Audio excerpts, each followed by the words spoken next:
Welcome to new TV Telugu. రాష్ట్రంలోని అంగన్వాడీ కేంద్రాల్లో చిన్నారుల పౌష్టికాహార లోపాన్ని రూపుమాపే లక్ష్యంతో తెలంగాణ ప్రభుత్వం కీలక పథకానికి శ్రీకారం చుట్టింది. తొలి ముద్ద పేరుతో అల్పాహార పథకాన్ని ముఖ్యమంత్రి రేవంత్ రెడ్డి అసెంబ్లీ ప్రాంగణంలో లాంఛనంగా ప్రారంభించారు. ఈ పథకం కింద అంగన్వాడీ చిన్నారులకు ప్రతిరోజు ఉదయం ఉప్మా, కిచిడి వంటి రెడీ టు కుక్ మిక్స్ తో కూడిన అల్పాహారం అందిస్తారు. ఈ సందర్భంగా సీఎం రేవంత్ రెడ్డి మాట్లాడుతూ దేశంలో ఆహార భద్రత ఉందని, కానీ అందరికీ పౌష్టికాహారం అందడం లేదని ఆవేదన వ్యక్తం చేశారు. బిడ్డ తల్లి కడుపులో ఉన్నప్పటి నుంచే పౌష్టికాహారం అందించేందుకు ప్రభుత్వం చర్యలు తీసుకుంటుందని తెలిపారు. 6 ఏళ్లలోపు పిల్లలకు సమతులాహారం అందితేనే వారి మానసిక ఎదుగుదల సక్రమంగా ఉంటుందని, ఈ లోపం కారణంగానే అనేక సమస్యలు తలెత్తుతున్నాయని వివరించారు. తొలి ముద్ద పథకం విజయవంతం కావడంతో అంగన్వాడీ టీచర్లదే కీలక పాత్రని సీఎం పేర్కొన్నారు. చిన్నారులను సొంత బిడ్డల్లా భావించి వారికి పౌష్టికాహారం అందించాలని సూచించారు. అంగన్వాడీ సిబ్బందిని తమ కుటుంబ సభ్యులుగా భావిస్తున్నామని, రాష్ట్ర ఆర్థిక పరిస్థితి మెరుగైన వెంటనే వారి సమస్యలు పరిష్కరిస్తామని భరోసా ఇచ్చారు. అద్దె భవనాల్లో కాకుండా అంగన్వాడీ కేంద్రాలకు సొంత భవనాలు నిర్మించేందుకు ప్రణాళికలు సిద్ధం చేయాలని అధికారులను ఆదేశించారు. ఈ కార్యక్రమంలో భాగంగా సీఎం రేవంత్ రెడ్డి అంగన్వాడీ టీచర్లకు మొబైల్ ఫోన్లను పంపిణీ చేశారు. మంత్రులు సీతక్క, కొండా సురేఖ, ఇతర అధికారులు కూడా పాల్గొన్నారు. ఈ కార్యక్రమాన్ని ఏర్పాటు చేసి నాతో పాటు సంబంధిత శాఖ మంత్రివర్యులు ధనసరి సీతక్క గారు, సహచర మంత్రివర్గ సభ్యులు కొండా సురేఖ గారు, అదేవిధంగా child protection chairperson Sita Dayakar Reddy గారు, ఫహీం సంబంధిత కార్పొరేషన్ చైర్మన్ గారు, చిన్నారి పిల్లలు, అంగన్వాడీ టీచర్లు, ఉన్నతాధికారులు కార్యక్రమంలో పాల్గొని రాష్ట్ర ప్రభుత్వం ప్రతిష్టాత్మకంగా భావించి ఆరోగ్యం మీద ప్రత్యేకమైన దృష్టి పెట్టాలన్న ఆలోచన ఈనాడు రాష్ట్ర ప్రభుత్వం చేస్తుంది. దీనికి ఒక నేపథ్యం ఉన్నది. దేశ స్వతంత్రం వచ్చినప్పుడు ఈ దేశంలో ఆహార ధాన్యాల కొరత, కరువు కాటకాలతో ఆకలితో మరణించేవాళ్ళు. ఆనాడు ఒక మనిషి యొక్క సరాసరి జీవిత కాలము 32-33 సంవత్సరాలు మాత్రమే. ఎందుకంటే ఆనాడు ఆహార ధాన్యం అందుబాటులో లేకపోవడం, సరైన పోషకాహారం లేకపోవడం వల్ల మనిషి యొక్క జీవన ప్రమాణం స్వతంత్రం వచ్చిన రోజు 32-33 సంవత్సరాలు. ఆ కరువు కాటకాల నుంచి, ఆకలి బాధల నుంచి దేశాన్ని తప్పించడానికి, అదేవిధంగా నిరక్షరాస్యత, చదువు లేకపోవడం వల్ల సమాజంలో ఉండే దురాచారాలను అర్థం చేసుకోవడానికి కూడా సమస్య ఉన్నప్పుడు మొట్టమొదటి ప్రధానమంత్రి పండిత్ జవహర్లాల్ నెహ్రూ గారు ఎడ్యుకేషన్, ఇరిగేషన్ మొట్టమొదటి ప్రాధాన్యత కింద తీసుకోవడం జరిగింది. ఆనాడు తీసుకున్న నిర్ణయాల వల్ల ఈరోజు దేశంలో ప్రతి మారుమూల ప్రాంతానికి విద్య వ్యాపించడమే కాకుండా ఈనాడు భారతదేశం ఆహార ధాన్యాల ఉత్పత్తిలో ఈ దేశానికి 140 కోట్ల ప్రజలకు సరిపోను ఇతర దేశాలకు ఎగుమతి చేసే స్థాయికి భారతదేశం ఈరోజు ఆహార ధాన్య ఉత్పత్తిలో విజయాన్ని సాధించిన. అదేవిధంగా మొన్న ఈ మధ్యకాలంలో జరిగిన సర్వేల ప్రకారం ఒక మనిషి జీవితకాల ప్రమాణము 73 సంవత్సరాలకు పెరిగింది. స్వతంత్రం వచ్చిన రోజు 32-33 సంవత్సరాలు ఉన్న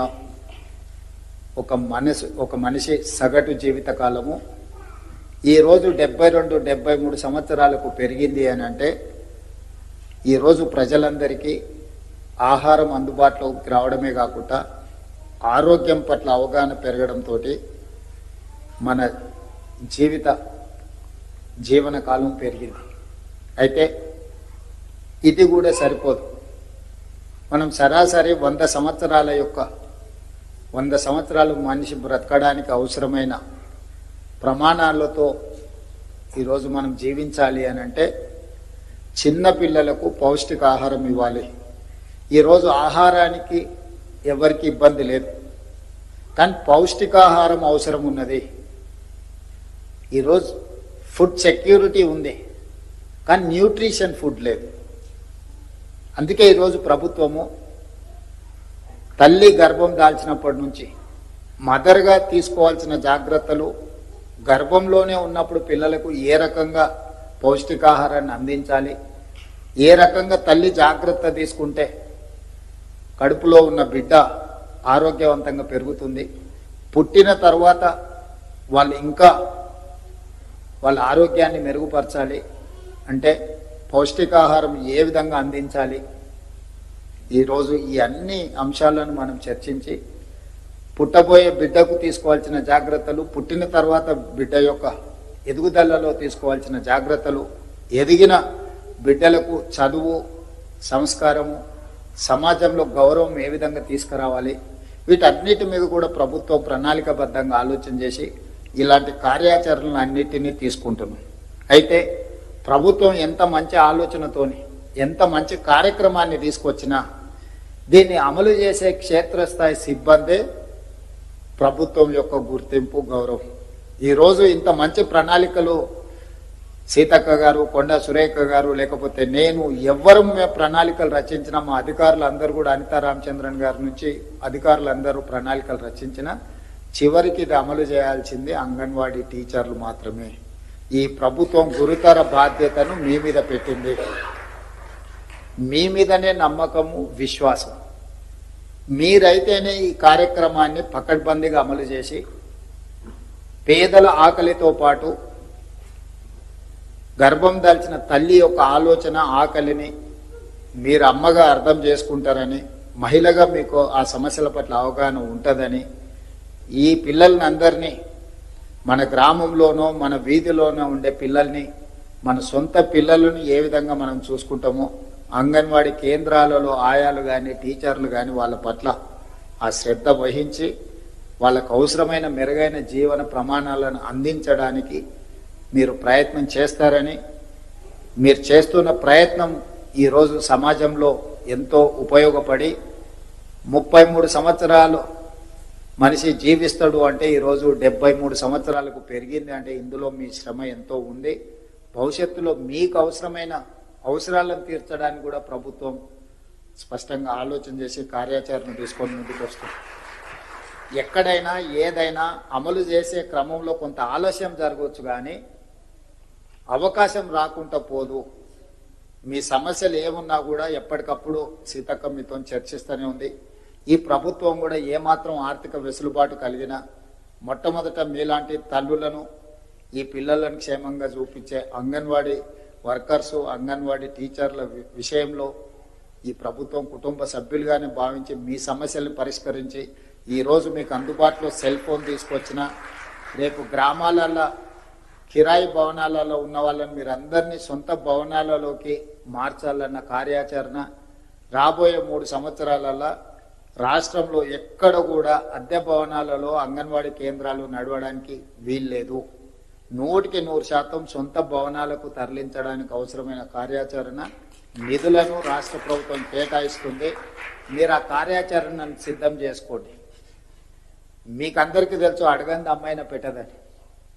అందరు అడిగి ఉన్న నిధులను తీసుకొని వెళ్తున్నప్పుడు మీరు కార్యాచరణ నా ముందుకు తీసుకొస్తే అత్యంత ప్రాధాన్యత కింద అంగన్వాడీ కేంద్రాలను బలోపేతం చేయడానికి, మీ సమస్యలను పరిష్కరించడానికి మీ సోదరుడిగా, తెలంగాణ రాష్ట్ర ముఖ్యమంత్రిగా మీకు అన్ని అనుమతులు ఇచ్చి, ఎందుకంటే ఇక్కడ మనం సరైన విధంగా నిర్ణయాలు తీసుకోకపోతే మొదటి 6 సంవత్సరాలలోనే పిల్లల యొక్క ఎదుగుదల, ఆలోచన యొక్క ఎదుగుదల నిర్ణయించబడుతుంది. ఎన్నో రీసెర్చ్లలో తేలింది ఏంటంటే పిల్లల జీవితంలో మొదటి 6 సంవత్సరాలే అత్యంత కీలకమైన దశ. ఈ 6 సంవత్సరాలలో ఆరోగ్యవంతమైన ఆహారాన్ని అందించడమే కాకుండా ఆలోచనలు పెరగడానికి అవసరమైన ప్రణాళికలు రచించుకోకపోతే ఆ పిల్లలలో ఎదుగుదల ఆశించిన మేరకు ఉండదు, ఆలోచనల పరిధి కూడా విస్తరించదు. కాబట్టి మొదటి 6 సంవత్సరాల మీద అత్యంత పకడ్బందీ ప్రణాళికలను మనం రచించుకొని ముందుకు వెళ్ళాలి. మనకు తెలియనప్పుడు తెలియదు, తెలిసినప్పుడు తెలుసుకున్న దాన్ని అమలు చేయడానికి మన వ్యవస్థలు పనిచేయాలి. అంగన్వాడీ టీచర్లందరికీ నా విజ్ఞప్తి ఒక్కటే, అత్యంత కీలకమైన కౌమార దశ. ఆ పిల్లల యొక్క భవిష్యత్తు మీ చేతుల్లో ఉంది. మీరు తీసుకునే నిర్ణయాలు, మీరు అమలు చేసే కార్యాచరణే ఈ దేశ భవిష్యత్తు. ఈ దేశంలో ఈరోజు జనాభా న్యూట్రిషన్ ఫుడ్ లేకపోవడం వల్ల బాధపడుతున్నారు. ఆహారం లేకపోవడం వల్ల సమస్యలు లేవు. పౌష్టికాహారం లేకపోవడం వల్ల ఎక్కువ సమస్యలు వస్తున్నాయి. అవే భవిష్యత్తులో ఆరోగ్య సమస్యలుగా మారుతున్నాయి. ఈరోజు జబ్బు వచ్చిన తర్వాత దాన్ని బాగు చేయడానికి వేల కోట్ల రూపాయలు ఖర్చు పెడుతున్నాం. కానీ జబ్బు రాకుండా నియంత్రించడానికి అవసరమైన దగ్గర మనం ఖర్చు కావాల్సినంత పెట్టడం లేదు. నిధుల కేటాయింపు కూడా తక్కువ జరుగుతుంది. వచ్చిన జబ్బును ట్రీట్మెంట్ చేయడానికి పెట్టే ఖర్చు కంటే జబ్బు రాకుండా ఉండడానికి అవసరమైన కార్యాచరణ మనం తీసుకోవాలి. అది అంగన్వాడీ కేంద్రాలలోనే మనం మొదలు పెట్టాలి. మీరు ఆ విధంగా ఈ కార్యాచరణ ముందుకు తీసుకెళ్ళండి. ఇంత మంచి కార్యక్రమాన్ని ప్రారంభించినందుకు, దీన్ని రాష్ట్ర స్థాయిలో విస్తరిస్తున్నందుకు అధికారులకు, మంత్రి గారికి మరొక్కసారి అభినందనలు తెలియజేస్తూ, ఈ కార్యక్రమంలో పాల్గొన్న అందరికీ, పిల్లల తల్లులు, అదేవిధంగా మా అంగన్వాడీ టీచర్లందరికీ కూడా అభినందనలు తెలియజేస్తున్నాను.